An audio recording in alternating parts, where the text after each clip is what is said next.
Welcome to the Power 365 Show. Full show notes for this episode can be found at nz365guy.com/248. Before we chat with today's guest, here's a quick message from our sponsors. Today's show is brought to you by me. If you want to get to the next level in your career or business and need someone that has been there and done that, consider talking to me and taking me on as a coach. You can express your interest at nz365guy.com/coaching if this is something that you're interested in kicking off in 2021. Now, let's get on with the show.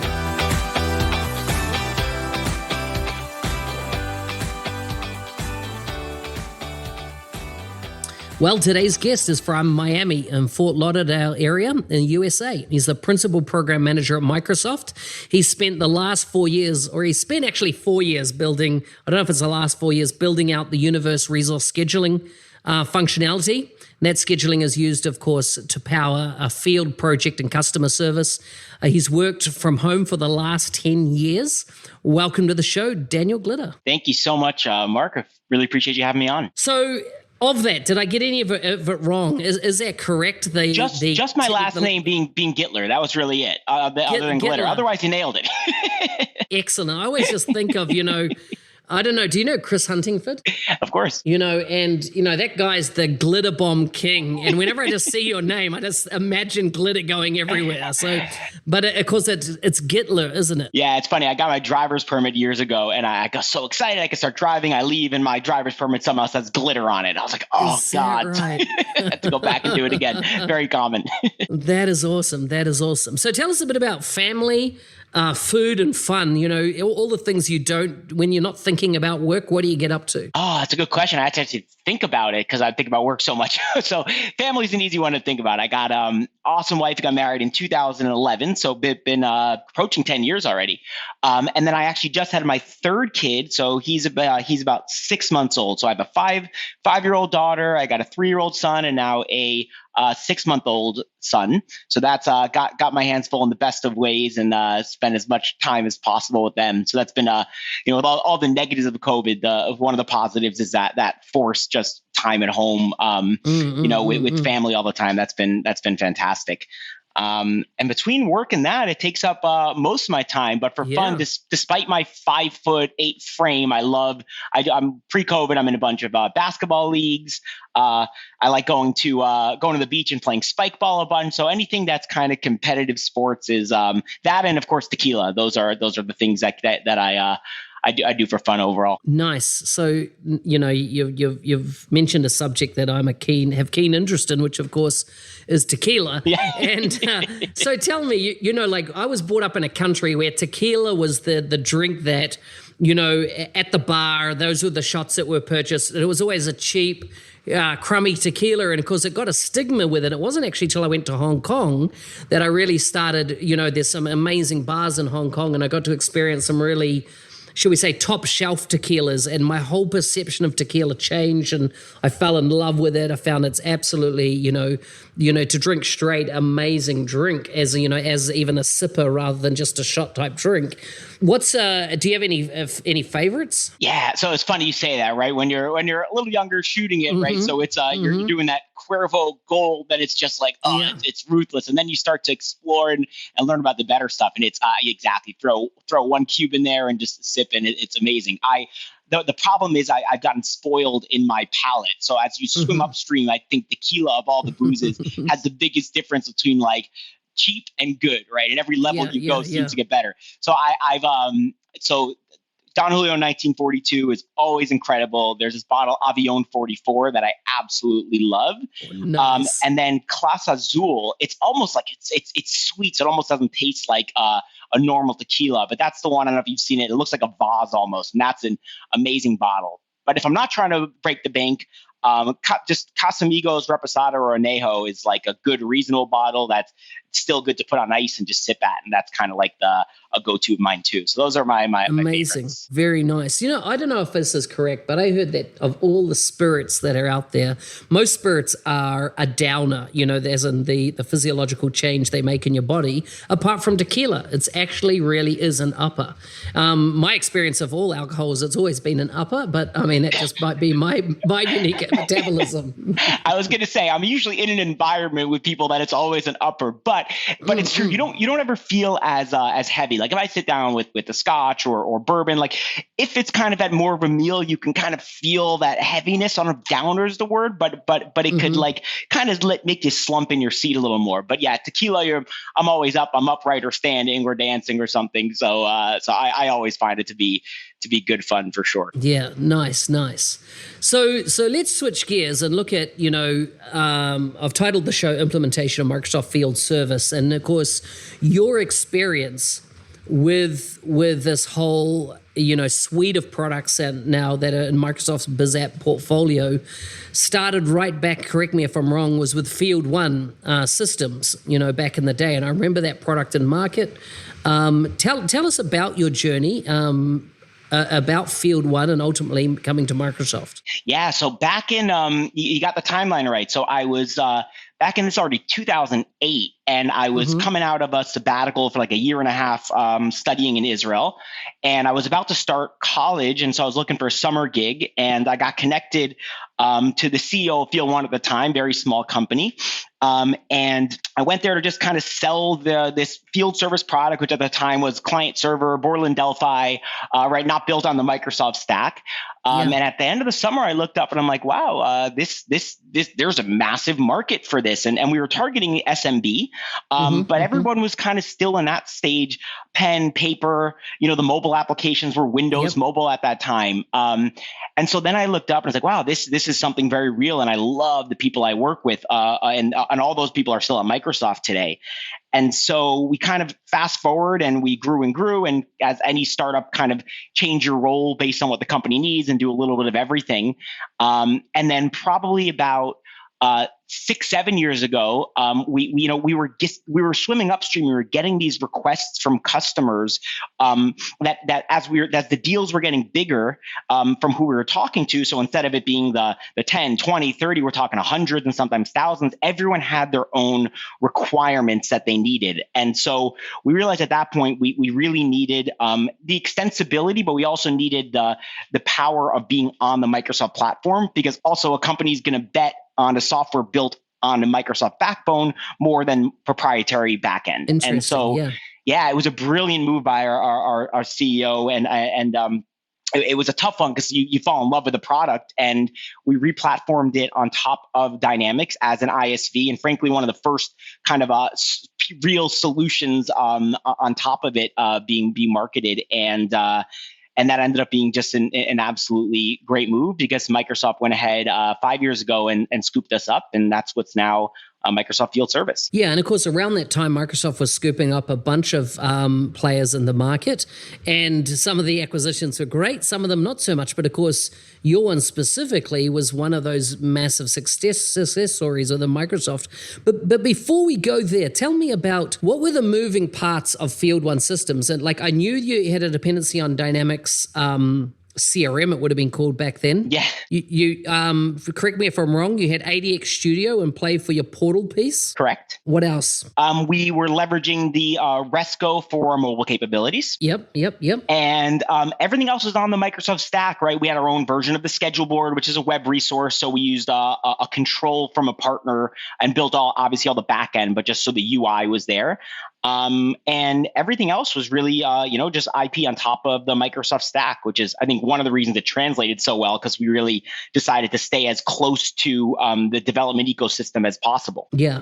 And one of the stories I remember from back then, back in the day, was that why this was such an amazing fit is that generally, if organizations had a need for something that, came with field service, it was a bespoke application that had been built. Like, let's say you were involved in maintaining the fire systems for a skyscraper, and you had to go in and do your regular checks on those fire systems, make sure they're compliant, and companies built their own solutions as a rule. And my understanding was that Microsoft saw that when they see a lot of companies that are all building bespoke and there's not really a dominant market player, that there's an opportunity. And was that kind of your story, that fit to build a kind of an industry standard rather than just all the bespoke applications that were in market? Yeah, absolutely. I mean, that's definitely part of it. But even within the applications, a lot of the field service applications were very heavily geared towards specific industries, because when you talk to those customers, you learn about every single detail, and then you build for that very unique use case, right? Whatever that sort of industry, that vertical within the horizontal landscape of field service is. And I think what we were very, very good at, and what one of the ways that it was very successful, is that we spoke to so many customers in so many industries, and we did so many customer visits. And I remember going out to a couple of different air conditioning companies that were within 3 blocks of each other, same industry, same geography. And I was observing their processes, and even same industry, same geography, the processes are radically different. So we were able to sort of learn between the different geographies, the different industries, like what is that commonality that everybody has, so that we're able to kind of build enough of the processes where you can turn it on out of the box and use it. But we understood what those extension points needed to be to let our partner ecosystem and those customers sort of fill those vertical gaps. And so making sure that we sort of built that baseline but kept it open enough to still go vertically. And I think learning from all those customers and doing those site visits and keeping that focus let us build something that was really special. That's interesting, because what I'd love to understand, before the acquisition, and Microsoft obviously seeing FieldOne as something they'd want in their stable of products. Outside of looking at those customer scenarios and the uniqueness and what you were building, how did what drove your success? Where did it come from?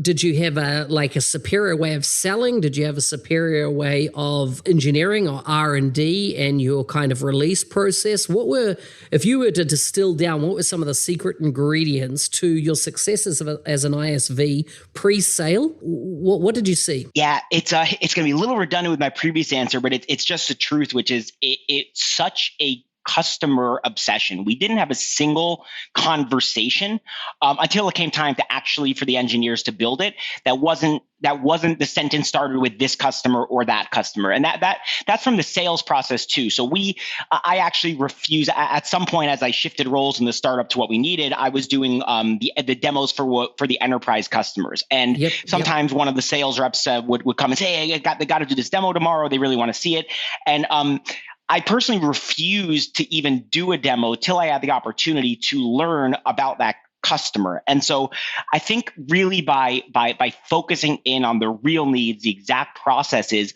all of our conversations, whether it's pre-sales and then that translated into post-sales implementations, was really about that customer instead of about what the product can do. Because you could take field service, you could demo it in 10 different ways, all with the same tool. But right, if one customer is doing is doing their scheduling by just dropping a work order and saying, okay, you're responsible for this territory technician and you figure out yourself, and someone else has a dispatch center that's managing this local geography, or others are managing 10 geographies, the way you think about that and demo it and show how it works and the way you implement it are radically different. And if you just go in there saying, look, the product can do this and that and the other, then at the end of the day, it's just, okay, maybe it works, maybe it doesn't. But it's learning from that customer, it's tailoring it on the pre-sale side.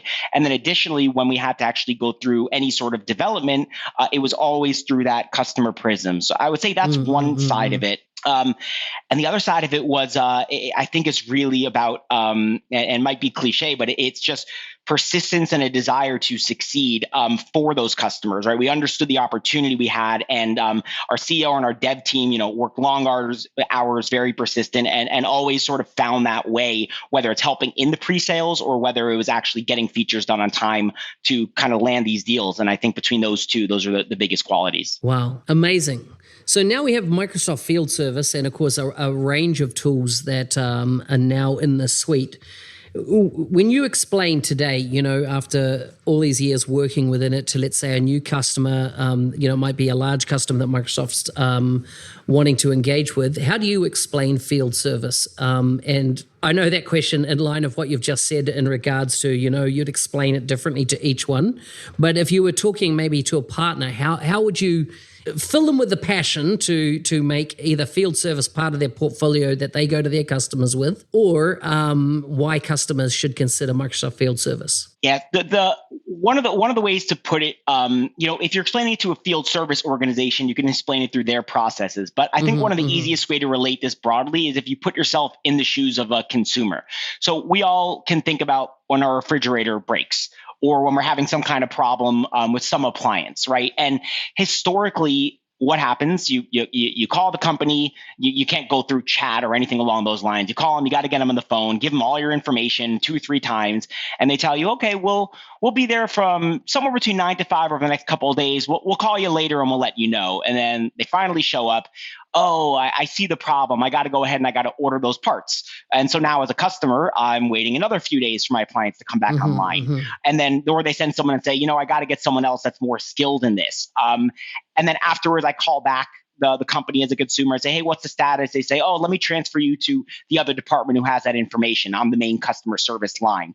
And so if you think about it through that journey of how do you ensure as a field service organization that your consumers end up with an absolutely delightful experience that leverages that anybody they talk to, they're having the great experience from the first time that they talk to you until the service is done and they become an advocate for you. You can really only do that with a truly integrated field service system that takes care of everything from that initial customer intake all the way through the scheduling, making sure you have the right technicians with the right skills, making sure the parts are going to be there, and that they have the right tools in the field to complete the job. And that's what really field service is all about. And part of that now, when you get to that, naturally, when you get to that holistic, well integrated processes for your entire organization, you also are now able to transform your business. So historically, field service organizations are cost centers. And we're in the middle of this really neat shift where with these tools and with the efficiencies that come from it, right, and not you're not having that cost of rolling out a truck for, again, which costs hundreds or thousands of dollars depending on the industry, it's turning into both a revenue generator and something that helps with brand advocacy. And that's really what it's all about. Excellent. So if I ask you, what is the field service from, somebody like me that's been around the ecosystem for a while, what are the moving parts? Like since you've come into Microsoft, I mentioned, the scheduling tool there in the introduction around field service, project service, customer service, using that functionality. Is there just a single product called Microsoft Field Service now, or is there variants? So there is. It's called Microsoft Field Service. There's right now, although we're looking to change this shortly, there's also on top of Microsoft Field Service the automated scheduling engine, which can basically do everything for you from a scheduling perspective. Although we're looking to move that deeper into the stack and not have that sort of as an add-on. But from a product perspective, that's what it is. And we have integrations with of course enterprise asset management, which is in the F&O side, as well as with supply chain. But those are all part of our offering, although I would say different products technically. But overall, it's Microsoft Field Service, and then there's components or modules of it that customers may choose to implement or not, such as connected field service or some things along those lines. So let's just explain connected field service. What is that? Connected field service. So connected field service is when you have instrumented your assets in the field to be able to send IoT signals into whatever your IoT provider of choice is. Natively, of course, we do great things with Azure, but it enables you to really offer predictive, proactive service to your customers, because now that you're having all of those signals streaming in and you can get those alerts coming from those devices before the customer even knows about it, we integrate that into our field service processes so that whether you're a scheduler, whether you're a customer service rep, somebody that can try and troubleshoot and send commands to fix that issue before you even have to send a technician out there. Or if you have to send a technician, but they want to see those live signals streaming in their mobile application when they get there, and as they're making tweaks to the machinery, see if all the different signals level out. It's that union and connection of your IoT signals into your core field service processes to help transform into a predictive, proactive model. So when I think of something like that, is that, let's say I had an elevator or a lift in a building, and I knew that the motor on that, or one of the motors, had a life expectancy of, let's say, 20 years or 15 years, whatever it might be. Mm-hmm. Could I then have, IoT information coming through from that specific device, if it was set up correctly, that could say, you know what, the bearings or the windings or something like this is failing in this, or getting to a point that, the amps it's pulling might be increasing outside the norm, that would trigger like a customer support scenario for a field technician to engage, even though it actually hadn't failed yet at that point. Yeah, that's exactly right. So if you understand your equipment, you can set up models along those lines. That's a perfect scenario. But I think it even allows for more. So in the scenario you're mentioning, we say life expectancy is 15 or 20 years, whatever that might be. But in reality, if you break it down, really, there's individual components of that you can maintain to increase the life of that asset. Yeah. So if I know that on that elevator, if every time it goes all the way up and down, every 1,000 trips up and down, whatever that number might be, then I should go ahead and I should service the suspension cables as an example. Yeah. So it gives you that ability to prolong the health and life of that asset, because instead of me just saying, okay, every quarter or every 6 months or every year, I'm going to go out for a maintenance, whatever my schedule might be, I can do it in more real time based on the usage of that particular asset, which saves me money in many cases because I'm not over servicing the asset, but also helps me to keep my uptime commitments to my customers, as well as prolong the lifespan. And it's interesting also because we're also seeing a radical shift in the field service space, where companies are turning to what we call the servitization model. So similar to how software used to be sold, right? Great, you give me X dollars and then you pay me 18% per year.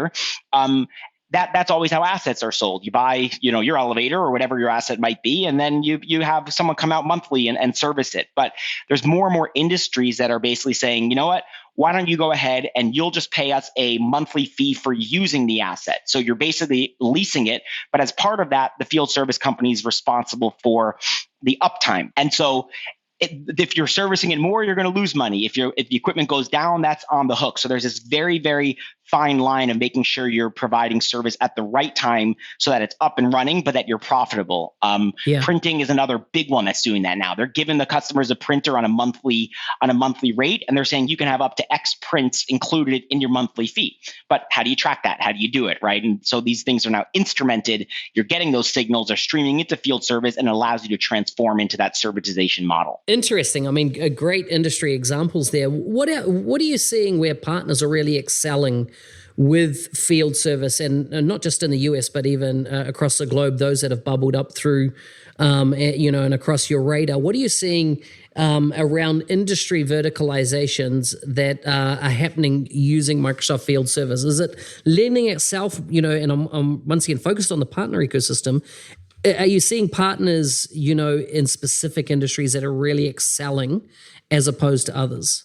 Yeah, absolutely. We're seeing a lot of partners play a critical role in that vertical experiences within field service. So we're seeing a bunch of partners specialize in that specific IoT space for one, because often customers, even if they instrument their assets and they get the signals up and running, creating that actual predictive model takes some expertise, and we're seeing a lot of really good partner plays in that space to help customers bring those predictive models on top of the IoT data. We're also seeing a lot in the healthcare industry, kind of fine tuning this, and that's very often home health. But also we're starting to see it with wearables, right? So if you back to the IoT play, if you have somebody that you go out and you're sort of visiting them on a biweekly basis, if we're seeing it with let's say you have dialysis machines and let's say oxygen equipment. So we're seeing a lot of really neat vertical movement in that front, and facilities management management's another one, where it's really, you don't necessarily need all of what field service has to offer. Very often it's less about inventory, it's less about complex scheduling, but it's more about, hey, I'm in this facility, I'm just going to go ahead and I'm going to knock out all the work I need to do. And we're seeing some pretty neat work in that space as well. Mm-hmm. Tell me a bit about the type of implementations. Do you typically see field service set up and then a bunch of folks trained on how to use it, whether they be field, whether they be dispatchers or other roles, sales roles, etc., within the organization? Or do you see, is it the kind of software in that scenario that is pretty static from that point? In other words, not too many changes are made? Or are you seeing like the whole Power Platform story in play where companies take it and they really continue to involve it, the way field service works in their organization, taking advantage of new features, that Microsoft drop in there. What's kind of the trends you're seeing? So, I guess for the last question first about adopting new capabilities, we're in a really good place now compared to a few years ago, because now everybody is on the same version. So what used to be everybody was on their own version up to 2 years behind, it made it a little bit more difficult to actually adopt that new capability. And now that we've successfully moved nearly all of our customers to an automatic update model, other than, of course, the April and October waves, which is still automatic, we just give you the heads up, we're able to see these new capabilities actually start to companies to adopt them a lot sooner, which helps. I'll give you an example. We released this concept of functional location around assets, where you can model out physical locations and put your assets, if they're on floor 1, room 2, you can model that all out. And within the first month, we have massive usage already on it because those customers are on the latest version. And instead of them having to say, oh, you know what, should we go build this ourselves? Because we're 2 years behind from a versioning perspective, that conversation is a lot easier. Like, no, it's coming in April, or it just landed in April. Let's go and adopt it. So we are seeing a much quicker time to value on all our new capabilities for sure. Mm-hmm. In terms of the question about in general, like with implementations, it's interesting. What I see in that is the companies that do the best in these implementations are the ones that are doing 2 things. Number one, they're not just trying to take their existing processes and keep them static and try to move it into another system, right? When you're dealing with systems of multiple different AS400 backends that are all integrated, like you've created processes that might not be ideal. That's just how it's done. And so very often companies get used to, well, this is the way we do it. And the companies that are the most successful are ones that take a step back and say, should we really do it that exact way? Is there a better way to do it? And very often the way we're building field service is through the proper processes that we learn from customers. So it's not to say that every process fits in perfectly, but if you're super hung up on exactly the way you do it today, that can often kind of delay implementation. And so the more people are flexible to saying, well, what's my business goal? What is it that I want to end up with? And being a little bit more flexible on how do I get there, as long as you can get there, that seems to be a much quicker path to succeed with implementations. Yeah, makes sense. So within Microsoft Biz Apps, right, there's around 30 odd applications now that make up the suite of products. And I don't know if there's much comparison internally about whose portfolio is performing better than others. But, one of the folks I see in the industry is Ben Vollmer, and, he's a big advocate of field service and has been for some times. And often in his presentations, he'll show this hockey stick type graph, showing how much growth is happening in field service. Are you starting to see that plateau off? Are you still seeing it, being pretty much a vertical climb as more and more companies, put their faith in Microsoft and the technology here for their organizations? It's a vertical climb. It's really fun to watch. I check it I check our usage numbers every single day. And what's happening is, right, the enterprise who typically takes a little bit longer to get up and running because they're changing so many systems. But those companies who might have decided a handful of months ago to start the implementation, we're continuing to see those start to roll in and see those usage numbers. So it's not plateauing at all. And even within these enterprises, very often they start out by saying, great, let's roll out this region, then that region, then the other region. And so all of that momentum continues to drive. And yeah, we continue to see that similar growth. It's really fun to be part of. And so is there any kind of competitive banter internally around how you're performing? Always. You got to stay competitive. You always got to weigh you've been around longer, but we're quicker. Yeah. But yeah, it's always fun to pit yourself against like our awesome internal teammates and sort of have that healthy competition for sure. So I'd like to just come to mind around your backlog, and I don't want to know what's on your backlog because that'll be proprietary. But how is your backlog informed? As in, where is it coming from? Is it coming from your top tier clients, mid-range? Kind of where are you getting kind of those backlog items coming up from? And is it massive? Do you ever see the end in sight on it? As in, is the shopping list of new requests, so long? It'll be years before you get through them all. Yes, and yes. So the shopping list is forever. So it's always an exercise of what is the impact, right? And so it's our companies needing to perform workarounds, which is leading to poor experiences because we don't have this feature.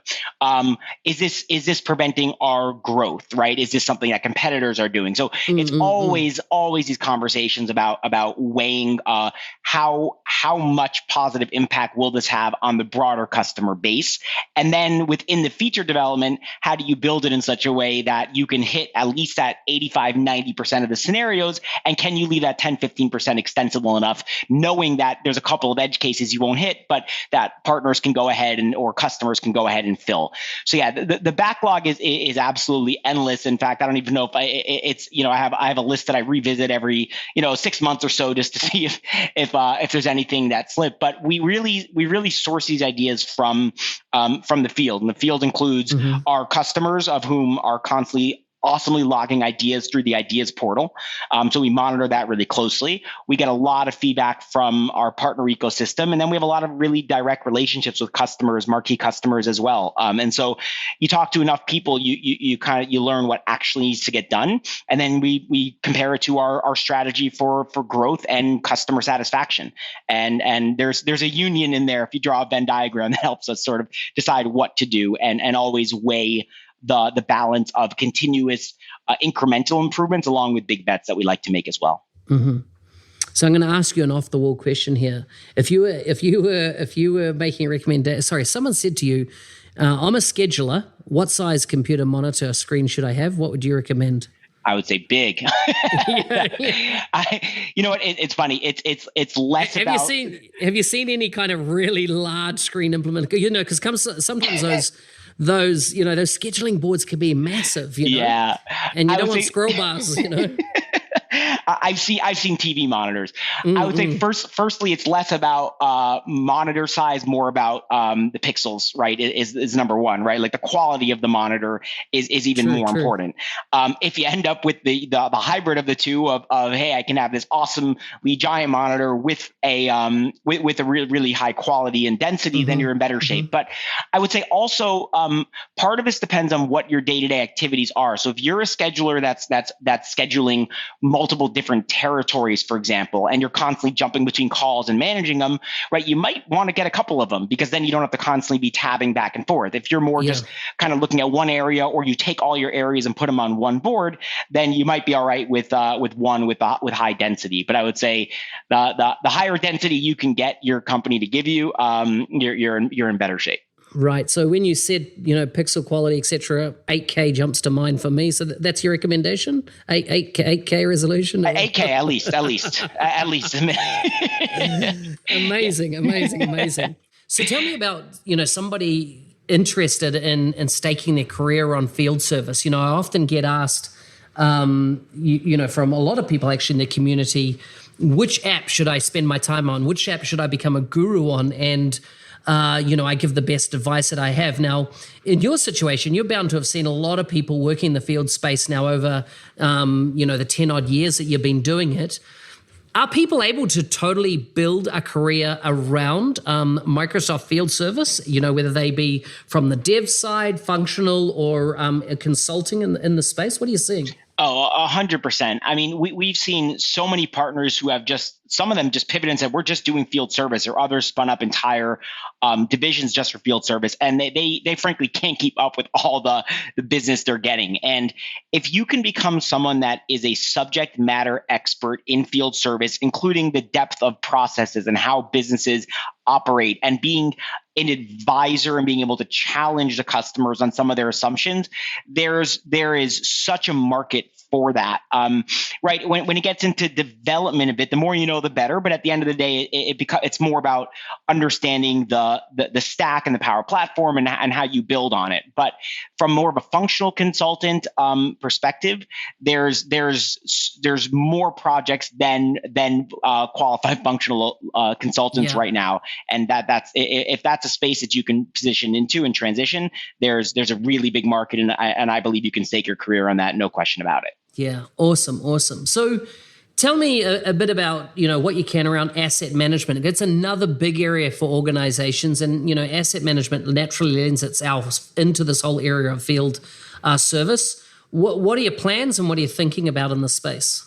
Yeah, so we've been investing really heavily, and we released a bunch of really, really key features in this last wave, and we're going to continue to do so. I mean, at the heart of field service, most organizations are dealing with servicing some kind of asset. Of course, you have more what would be considered soft FM, soft facility management, where you might be cleaning something or inspecting something, and that's still a market we target. But core field service is, what is the actual piece of equipment or the asset that I need to go ahead and make sure is always up and running and is serviced appropriately. And so while asset's been a table or an entity or concept, I should say, in field service forever, we're investing in, what would it take for companies to be able to say, you know what, I don't need a separate asset management product that I then integrate with field service. And that's why we introduced the idea of functional locations and asset properties, which lets you log how many hours or the latest information about that asset. And that's a very key building block. So we're definitely moving more and more into that space. We're working closer and closer with our finance and operations, enterprise asset management partners in crime, right? Our colleagues to bring those two closer together, because that's really at the core of it. And once you can move your entire field service operation, which you can today, and we're pretty damn close to being able to say to everybody, hey, you don't really need a separate enterprise asset management software you implement. So just come on over and bring everything over, and that's a really, really key focal point for us. I like it. Obviously, lots of opportunity, lots of white space. When we first started this conversation, you talked about, FieldOne really targeted and focused on the SMB. And of course, now I would assume that, field service is very much in the enterprise space as well as mid-market. Do you still see space for the SMB, or is it really now most of the deals been sold, the engagements been sold are more mid to upper market? Yeah, so I think there's a difference there between Microsoft Direct engagement and our partner ecosystem. But we're seeing a lot of partners that are having a ton of success in sort of taking the field service product, focusing on the most impactful pieces of it for the SMB. Because one thing with SMB is that usually you don't have as big a budget for anybody to come and help them implement. And while customers can do this on their own and they do it all the time, they don't necessarily have the time or budget, and they rather go ahead and reach out to someone who actually has that expertise, like a partner. But you could go both ways. So we are seeing a bunch of partners that have decided, you know what, we'd rather kind of go to the SMB space. We're going to have these prepackaged implementation sort of approaches. This one has no integration. This one is light integration with system A, B, or C, and sort of sell that in. So we are seeing good momentum in the SMB, very often through our partner channel, who has done some really good work to just focus on let's call it the 80%, and tell the customers, hey, let's not focus on your last 20, because that's less value and it increases cost. Let's go get you over to this system. Now you're on the Power Platform, you're on field service, and you can forever get those benefits of being on this one integrated, beautiful platform and product being field service. Yeah, I like it.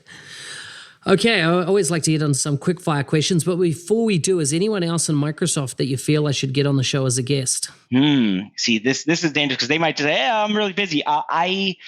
Let's see. Have you ever spoken to our VP Jeff Comstock? Your VP Jeff Comstock. So he runs both field service as well as the whole customer service suite. So I haven't. I just when you first said Jeff, I was thinking of the CFO of BizApps, Jeff, but no, not Comstock. Yep, So, that's yeah. if you can get him, I think that'd be a great guy to talk to. He has an incredible strategy and vision, and also one of the huge values of field service is that we play it really tightly together with customer service, because at the end of the day, it's about delivering that end-to-end service for your customers, which includes that entire customer service suite and omni-channel, and he oversees both of those. So that'd be I think a really interesting guest for you to have. I love it. Yeah, omni-channel is definitely a big focus area, isn't it? And a lot of growth there. Okay, you ready for some quick fire questions? Go for it. To finish it off, have you ever heard any of these? They're very random. I've heard some of them in your podcast, so I'm ready. I'm on Shover, ready to take them. Let's do it. Okay, here was your first one. What was your first job? I was a busboy at the age of 12. Wow, young. Good. What have you bought that you love so much you wouldn't hesitate to buy it again? My Apple Watch. It's let me. The one with cellular, because I turn off all notifications but calls and text, and I leave my phone upstairs when I'm with my kids, and it lets me, like, if someone's trying to reach me and needs to, they can, but I don't have my phone in my hand tempting me to sort of use it. So I absolutely love it. Kind of sounds like you're cheating. I'm not strong enough to just totally shut down. But even going to dinner with friends or out, I just leave my phone home, and it's great. Yeah. I tell you, I mean, I have one as well, and I can't get over, when I used to be in meetings, as in before COVID, just how many times you could get a notification without looking at your phone and being rude in a meeting, right? And yet it would just give you that enough information on your watch to, to make some decisions. Very, very cool. Yeah, absolutely. If you had to change your name, what would you change it to? You got any fan favorites? Ooh, I have no idea. I got nothing, man. I guess I need some answer. It's crazy. No, you don't. But like, even just, saying that question to you, I mean, weirdly, I would change all three of my names, my first, my middle, and my last. I have thought about it, but when I did think about it, I was a teenager at the time, but I just realized that, yes, I had thought about what those would be. Well, it's funny because I don't even almost have a first name in my personal life. It's at work I go by Dan because my name's Daniel Gittler, and for some reason, Daniels, at least in the States, they're always called by their last name. So I'm really just have one name, that's just Gittler. That's it. So at work, I was like, all right, I got to change it. So that's why I do Dan at work, because Daniel just seems to be one that nobody uses. So yeah. Incredible. If you could solve one world problem, what would it be? It can't be COVID-19 either, just because it's top of mind. One world problem. Hunger. That seems like the worst thing in the world to have to deal with. I like it. No, valid. Would you rather be the funniest or the smartest person in the room? Funniest. You can always, I think it's easier to learn about a subject and become more educated in it. Funny seems more natural, so I would take that. Nice. Is there a celebrity that you follow? A celebrity. I don't know if it's really considered a celebrity. I would say a D-list celebrity.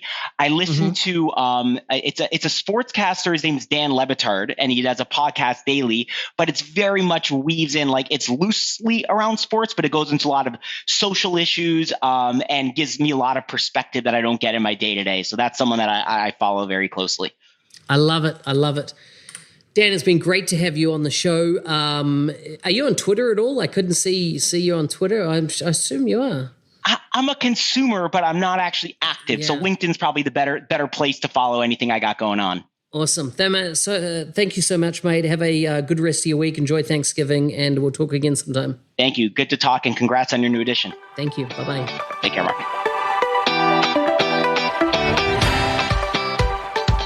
Hey, thanks for listening. I'm your host, Business Application MVP, Mark Smith, otherwise known as the NZ365 guy. If there's a Microsoft guest you'd like to see on the show, please message me. You can get hold of me by messaging me on LinkedIn, probably the best way to do that. Please like and subscribe in your favorite podcast player. If you'd like to leave a review, go to nz365guide.com/review. I would appreciate it. Otherwise, stay safe out there and see you next time.